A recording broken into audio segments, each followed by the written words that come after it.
What if I told you that almost everything we've been taught about financial freedom is, well, wrong? We're all conditioned to chase this big, flashy number, right? Millions in the bank. But today, we're going to dive into a really powerful idea, one inspired by the incredible story of Grant Sabatier that argues the real goal is something way more valuable. So let's just start with this. I want you to pause for just a second and really think about it. What does freedom actually mean to you? Is it about the Lamborghini and the mansion? Or is it something deeper? Maybe it's the freedom to just wake up without an alarm clock, or to finally get that passion project off the ground. Or maybe it's just never having to miss another school play or family dinner.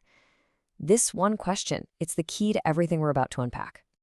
All right, let's get right to the heart of it. The whole point of this isn't to build some giant mountain of cash that you can ski down when you're 65. No, the real prize is taking back control of your time and doing it as soon as possible. It's about literally buying back your life, the only thing you can never, ever get more of. And that right there, that is such a simple but massive shift in perspective, isn't it?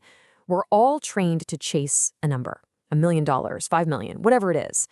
But what Sabatier argues is that we should be chasing a state of being, a life where you, not your boss, not your bells, are the one in charge of your own time. Now, this all sounds great, I know, but is it just a nice theory, or is it actually possible? Well, let's look at the proof. We're going to walk through the story of Grant Sabatier himself and how he went from being completely broke to financially independent in just 5 years. Yeah, 5. So what does completely broke mean? This is what he had in his bank account when he decided to make a change. $2.26. That's it. He was unemployed, he was living back at home with his parents, and he was feeling totally lost. It's about as low as you can get, but that's where this whole journey began. And just look at the speed here. This isn't about slowly saving for 40 years. In year 1, he was absolutely laser-focused on one thing, earning more money, not just cutting back. By year 3, he was building systems to make his money work for him. And by year 5, he'd done it. He was free. This just proves it's not about a lifetime of pinching every last penny. It's about a few years of really intense, really smart action. So how in the world did he do it? Well, this wasn't luck. It wasn't a lottery ticket. It was a clear, actionable playbook built on a few core principles that honestly anyone can apply. So let's break him down. This right here, this might be the most controversial and honestly the most important idea in the entire playbook.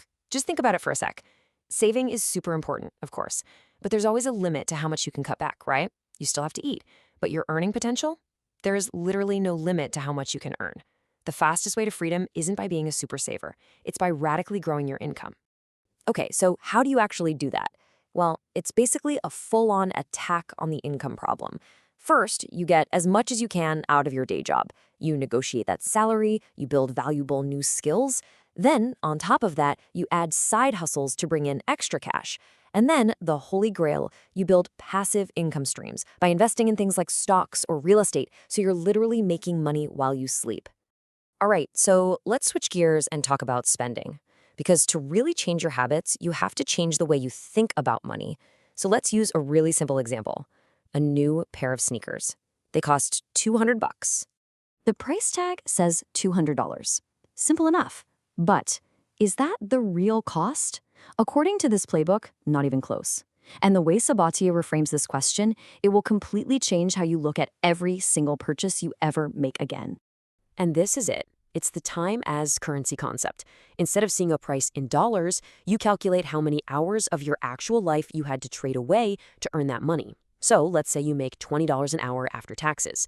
The real cost of anything isn't in dollars anymore. It's in hours of your life. So those $200 sneakers, they're not $200. They're 10 hours of your life. A full day of work plus some. And all of a sudden the question isn't, are these sneakers worth $200? It's, are these sneakers worth 10 hours of my freedom? That one little shift changes everything. Okay, so how do you actually put all this into practice without driving yourself nuts tracking every penny? You build what he calls an automation machine. The goal is to take willpower and decision-making completely out of the equation. You set up automatic transfers. The second your paycheck hits, your money goes where it needs to go first, to your investments, then to savings. And whatever is left over, that's yours to spend, totally guilt-free. Now, all of these tactics and spreadsheets are great, but they all serve a much bigger purpose. This is about more than just being good with money. It's about totally redefining your relationship with your work and with your life's purpose. I mean, so many of us are caught in this trap, right? This work, spend, debt cycle. We work a job to pay for a lifestyle, which often gets us into debt, which means we have to keep working that job whether we like it or not. It's a treadmill that can leave you feeling totally stuck. Financial freedom. That's the key that finally unlocks the door. And this is the ultimate transformation. This is what it's all for. When you don't need the money from a job anymore, your entire relationship with work just changes. It goes from being an obligation to being a choice. You can finally start doing things not because they pay the most, but because they give you a sense of meaning and purpose. So, I'll just leave you with this one last question.